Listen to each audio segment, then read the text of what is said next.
எந்த உண்மை யாருக்கும் தெரியக்கூடாதுன்றதுக்காக நீ இப்படி ஆத்திரத்துல உன்னை சுத்தி ஒரு அரண்மனையை கட்டிக்கிட்டு அதுல கடந்து துடிக்கிறியோ? அந்த ரகசியம் எனக்கு தெரிஞ்சிடுச்சு. இந்த ஆத்திரம், கோபம், இயலாம எல்லாமே உனக்கு கொண்டு தீபா. இந்த நிலைமை உன் உடம்புக்கும் மனசுக்கும் நல்லதில்ல.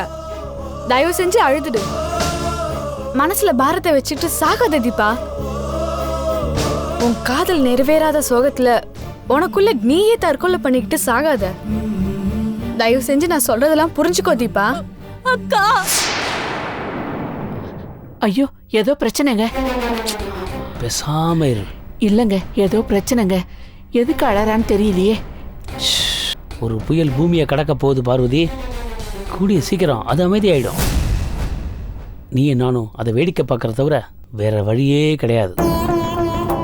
பிரேமா தீபாவுக்கு சரியா ட்ரீட்மெண்ட் கொடுத்துட்டு இருக்கா. அப்படி என்னதாங்க பண்ற?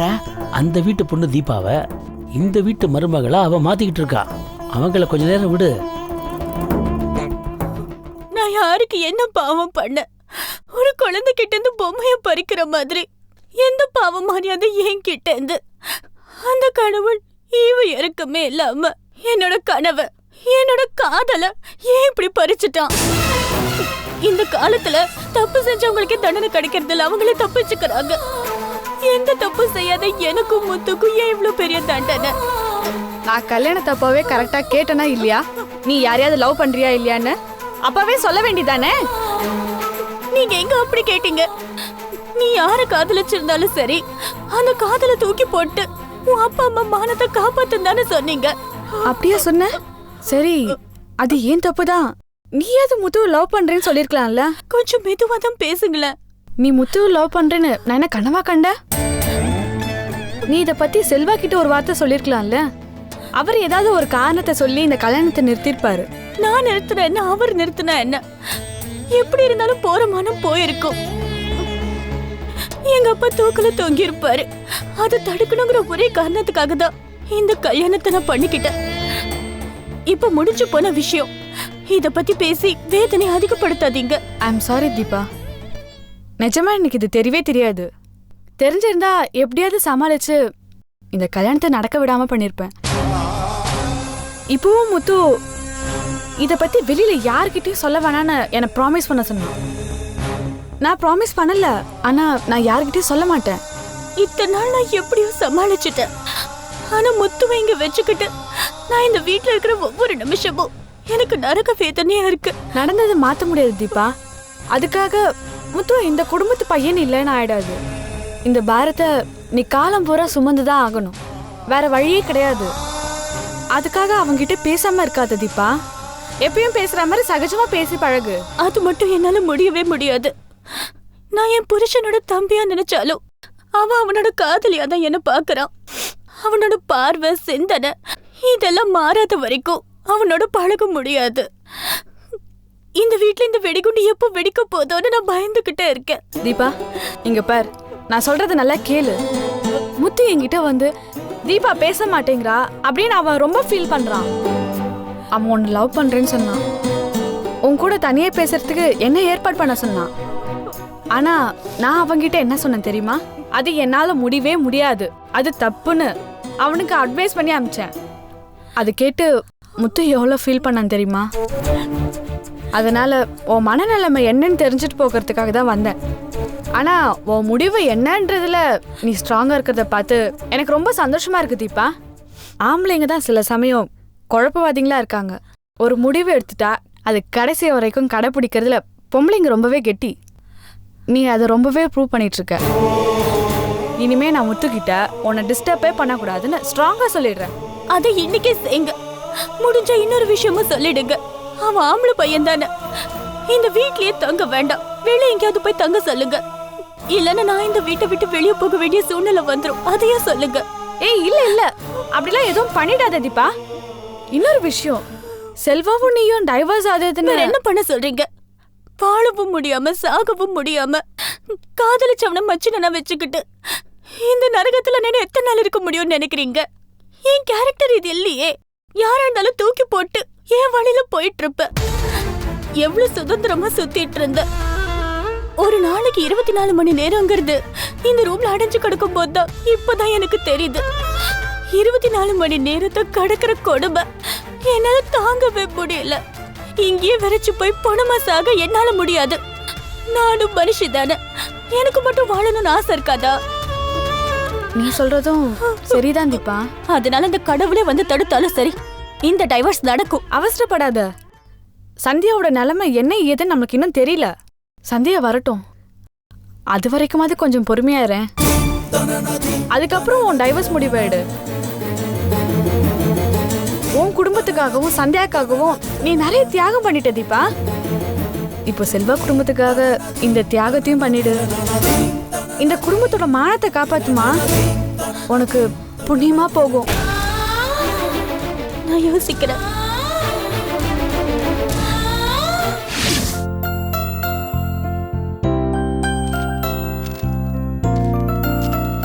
வாங்க ஏசி சார்.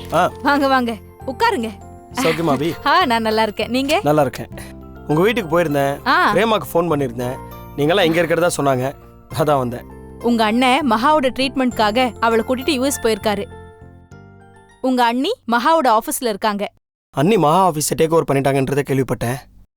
நான் ஊட்டிக்கு போயிட்டு வரதுக்குள்ள எவ்வளோ விஷயம் நடந்துருச்சு. கண்ணை மூடி கண்ணை திறக்கிறதுக்குள்ள எல்லாம் முடிஞ்சு போச்சு. ஆமா, ஜெயந்தி எப்படி இருக்கா? நல்லா இருக்கா. சரி, அப்போ நான் அண்ணியை போய் ஆஃபீஸில் பார்த்துக்கிறேன். இளவரசியோட மனசு மாறினது ரொம்ப பெரிய ஆச்சரியம். ஆனா அவ மனசை மாத்துறதுக்குள்ள நான் அங்க பட்ட பாடு இருக்கே அப்பப்பா. அவ ரொம்ப அடமெண்ட். அவங்களுக்கு நியாயம் படுற விஷயத்துல அடமெண்ட்டாக தான் இருப்பாங்க. மகாவோட விஷயத்துல அப்படி தானே இருந்தாங்க, அது நியாயம் தானே. அவ ஆரம்பத்துல அப்படி இருந்தது கரெக்ட் தான். ஆனா இப்ப மகாவோட உடல்நிலைய மனசுல வச்சு பார்க்கும்போது இந்த பிடிவாதம் கொஞ்சம் ஓவரா தான் தெரியுது. அப்படி சொல்ல முடியாது. மகாவுடைய விஷயத்துல எவ்வளோதான் நியாயம் இருந்தாலும் அண்ணனை விட்டு கொடுக்க மாட்டாங்க. சொந்த தம்பி என்கிட்டயே பல விஷயத்துல அண்ணனை விட்டு கொடுத்ததே இல்லை. அதான் அண்ணியோட கேரக்டர். எந்த ஒரு சூழ்நிலையிலயும் அவ அவளோட கேரக்டரை மாத்திக்கவே மாட்டா. அதான் அவளோட ஸ்பெஷாலிட்டியே. சரி, அண்ணியோட ஃபோன் எதுக்கு சுவிட்ச் ஆஃப்ல இருக்கு? நான் ஊட்டியிலேருந்து வந்ததுலேருந்து ட்ரை பண்ணிட்டு இருக்கேன், கிடைக்கவே இல்லை. அது வேற ஒன்றும் இல்லை, அவளோட பர்சனல் நம்பரை அவ ஆஃப் பண்ணி வச்சிருக்கா. ஆஃபீஸ்ல அவளுக்கு ஒரு ஃபோன் கொடுத்துருக்காங்க, அதுல தான் அவ எல்லாத்தையும் டீல் பண்ணிட்டு இருக்கா. முடங்கி கிடக்கிற மகாவோட ஆஃபீஸை ஓரளவுக்கு மேல தூக்கி நிறுத்துற வரைக்கும் அவளை நாம காண்டாக்ட் பண்ண முடியாது. அவ தான் நம்மள காண்டாக்ட் பண்ணணும். ஆமா, ஜெயந்திக்கு எப்ப டெலிவரி? இன்னொரு 4 மாசம் இருக்கு. 6 மாசம் அதுக்குள்ள ஓடி போயிடுச்சா? ஆமா, அவ ஹெல்த் கண்டிஷன் எப்படி இருக்கு? நல்லா இருக்கா. நான் ஜெயந்தியை ரொம்ப கேட்டதா சொல்லுங்க. சரி, அப்ப நான் போய் அண்ணி ஆபீஸ்ல பாக்குறேன். சரி. பாவம் ஜெயந்தி, குழந்தை இல்லைங்கிறது அவளுக்கு ரொம்ப பெரிய குறையா இருந்தது. அவளோட வேண்டுதல் அந்த கடவுள் காதுல விழுந்துருச்சு. இதே மாதிரி குழந்தை இல்லாதவங்களுக்கெல்லாம் அந்த கடவுள் கண்ணை திறந்தாருன்னா எவ்வளோ பேரு சந்தோஷமா இருப்பாங்க. கடவுளே, அதுக்கு வழி பண்ணுப்பா.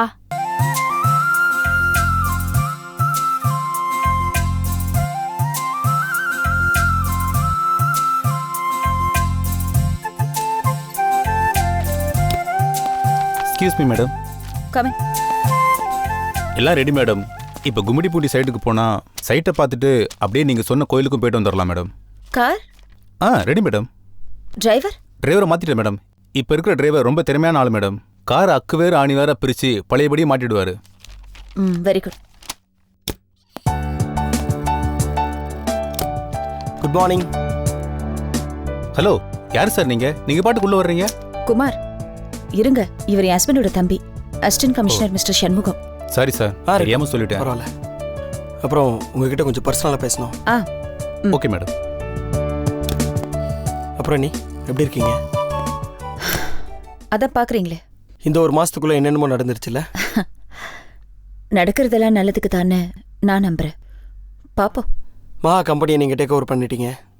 மகா ட்ரீட்மெண்ட்டுக்காக யூஎஸ் போயிருக்கிறதா கேள்விப்பட்டேன். அண்ணனை கூட போயிருக்காராமே. ஆமா சண்முகம். ஆமா, ஜெயந்தி எப்படி இருக்கா? நல்லா இருக்கா. நீ சும்மா தான் உங்களை பார்த்துட்டு போகலான்னு வந்தேன். எங்கேயோ வெளியே கிளம்பிட்டீங்க போல இருக்க. ஆமா, மகா குடும்பத்துக்குன்னு ஒரு குலதெய்வம் கோவில் இருக்கா. வருஷம் அவன் குடும்ப சார்பா யாராவது ஒருத்தர் போய் அங்க பூஜை பண்ணுவாங்களாம். இப்பதான் மகாக்குன்னு யாருமே இல்லையே, ராஜசேகரும் இல்லை, மகாவும் யுஎஸ்ல இருக்கா. அதான் அவ குடும்ப சார்பா நான் போய் அங்க அவ குணமாகணும்னு வேண்டிக்கிட்டு பூஜை பண்ணிட்டு வரலான்னு கிளம்பிட்டு இருக்கேன். குருஜி தான் மகா பத்தி இதெல்லாம் சொன்னாரு. அது மட்டும் இல்ல, பூஜையில வைக்க அவ அப்பா அம்மாவோட போட்டோ கூட கொடுத்துருக்காரு. இருங்க காட்டுறேன்.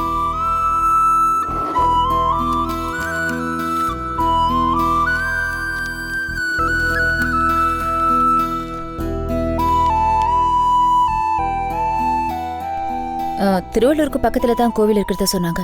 ஃப்ரீயா இருக்கீங்கன்னா நீங்களும் எங்க கூட வாங்களேன். நான் ஃப்ரீயா தான் இருக்கேன், போலாம். சரி, எங்க பூஜைக்கு ரெடி பண்ணிட்டேன். டைம் ஆகுது, கார்லயே பேசிட்டு போலாம். சரி வாங்க. நீ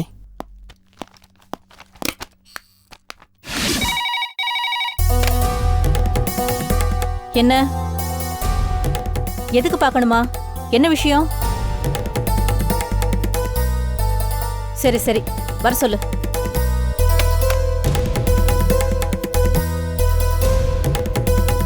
excuse me madam. Come in. Madam. Leela, நீயா? வணக்கம் மேடம். வணக்கம்லாம் இருக்கட்டும். அனாவசியமா வந்து கண்ட நேரத்துல பார்த்து டிஸ்டர்ப் எல்லாம் பண்ணக்கூடாது. உங்க அக்கா உனக்கு வேலை வாங்கி கொடுக்க சொன்னா வாங்கி தந்துட்டேன். அதுல ஏதாவது பிரச்சனைனா நீ தான் சமாளிச்சுக்கணும். சும்மா சும்மா இங்க வந்து ஏன் ஆபீஸ் கதவை தட்டி பஞ்சாயத்தெல்லாம் வைக்க கூடாது. To you understand? மேடம், எனக்கு வேலையில எந்த பிரச்சனையும் இல்லை மேடம். நான் அதுக்காக வரல. வேற என்ன? என்னங்க மேடம்? What is this? வீட்டில் கோதுமை அல்வா செஞ்சேன். கடையில் செய்கிற மாதிரி ரொம்ப சூப்பராக இருந்துச்சு. எனக்கு உங்கள் ஞாபகம் வந்துச்சு. நீங்கள் எனக்கு ஒரு நல்ல வேலையை வாங்கி கொடுத்துருக்கீங்க. அதுக்காக நான் உங்களுக்கு ஒரு ஸ்வீட் கூட தரல. அதனால தான். என்ன லஞ்சமா? எடு, முதல்ல எடு. Don't disturb me. Get out. Madam, எங்கள் அக்கா உங்களுக்கு ஃபோன் பண்ணாங்களா?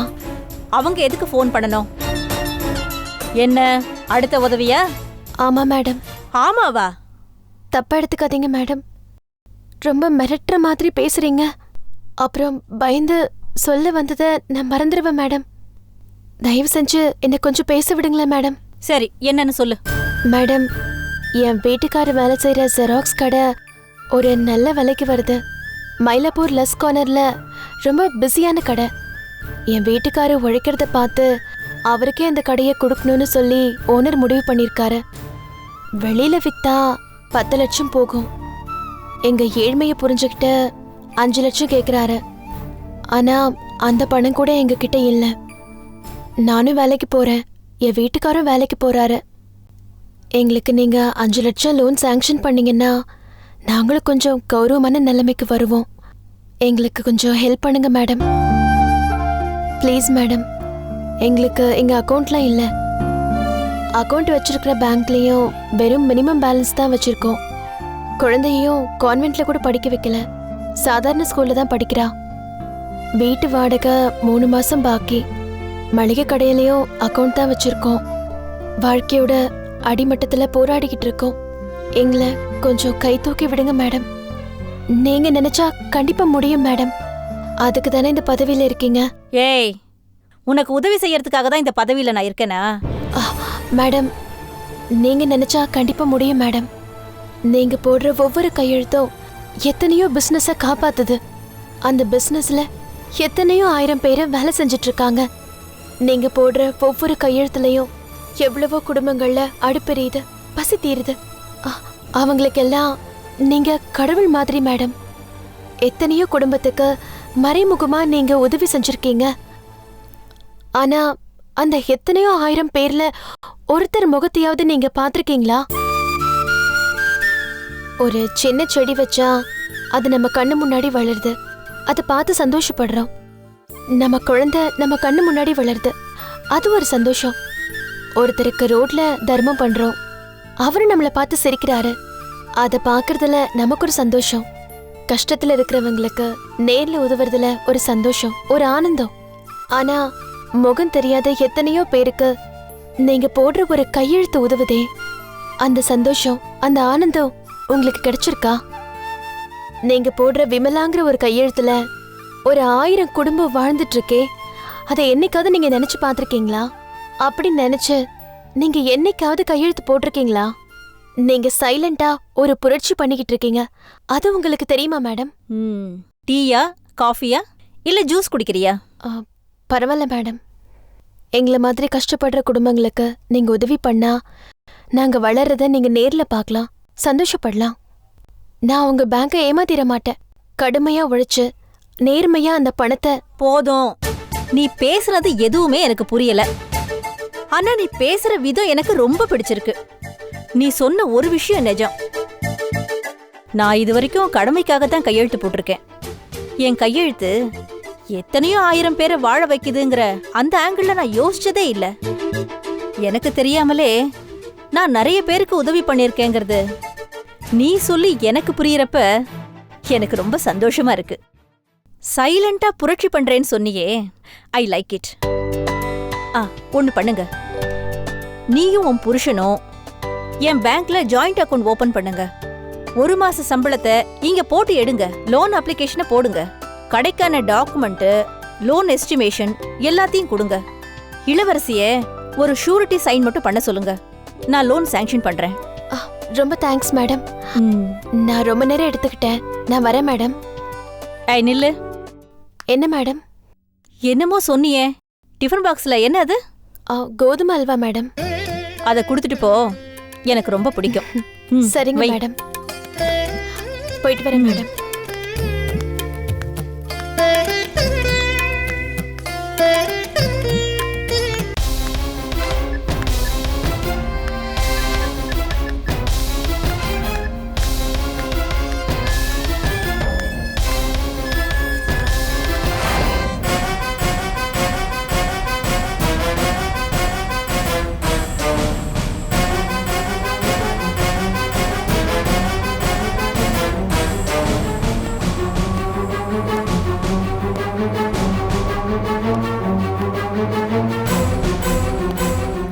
Good morning madam. ஒரு 5 நிமிஷம் என்ன டிஸ்டர்ப் பண்ணாதீங்க. நான் கோதுமை அல்வா சாப்பிட்டுட்டு இருக்கேன். அதுல என்னங்க விசேஷம்? ரொம்ப காஸ்ட்லியான ஐட்டம் சார். விலையை கேட்டா மிரண்டே போயிடுவீங்க. எவ்வளவு மேடம் இது? 5 lakhs. உங்க லீலா என்ன கவுத்துட்டு போயிட்டா சார்.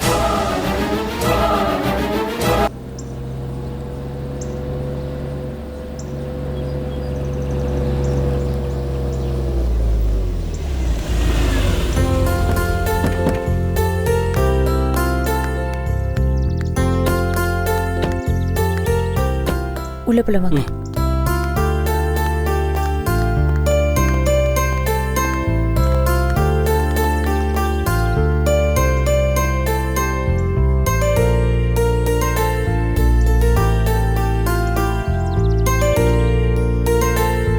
சாமி வாங்க. வணக்கம். வணக்கம். உங்க பேரு நட்சத்திரம்லாம் சொல்லுங்க, அர்ச்சனை பண்ணிக்கலாம். இல்ல, மகா பேருக்கும் அவ குடும்பத்துக்கும் அர்ச்சனை பண்ணாலே போதும். சரிம்மா. ஆத்தாளையுங்கள் அபிராமவள்ளி அண்டமெல்லாம் பூத்தாளை மாதுளம்போ நிறத்தாளை புவியடங்கு காத்தாளை அங்கையர் பாசாங்குசமும் கரும்பும் வில்லும் சேர்த்தாளை முக்கண்ணியை தொழுவாருக்கு ஒரு தீங்கும் இல்லையே. இதை மகாமாக்கு அனுப்பிச்சு வச்சிருங்க, சீக்கிரமா குணமாயிடுவாங்க. சரி.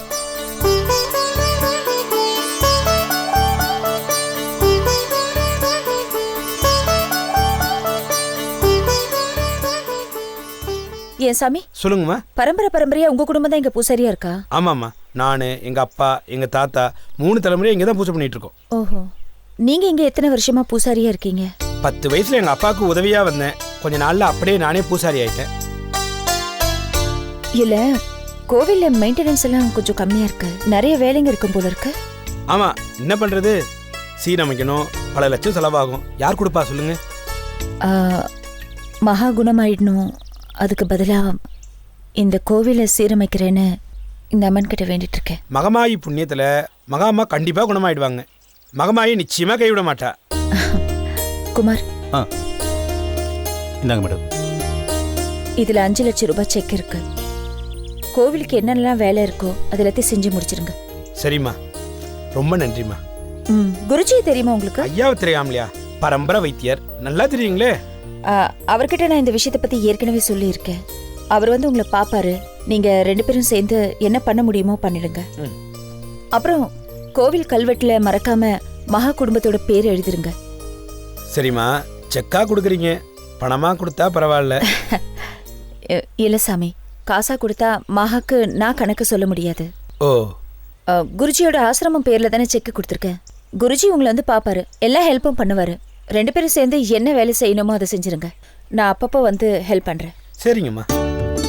குமார், இந்தாங்க மேடம். உங்க தட்சணை. வரேங்க. வாங்கம்மா, உங்க நல்ல மனசுக்கு நல்லா இருப்பீங்க.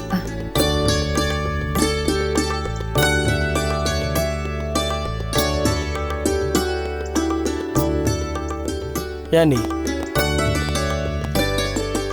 ஒரு காலத்தில் நீங்களும் மகாவும் எதிரியா இருந்தீங்க. ஆனால் இப்போ மகா குணமாகணும்னு இவ்வளோ செய்றீங்க. இதெல்லாம் மகாவோட பணம் தான் சண்முகம். நான் வெறும் கருவிதான். கடவுள் என்ன செய்ய வைக்கிறாரு. அவங்கவுங்க எல்லையை புரிஞ்சுக்கிட்டு எல்லை மீறாம அவங்கவுங்க கோட்டுக்குள்ள இருந்துக்கிட்டு அவங்கவுங்க வாழ்க்கையை பார்த்துக்கிட்டா எல்லாருக்குமே நல்லது சண்முகம்.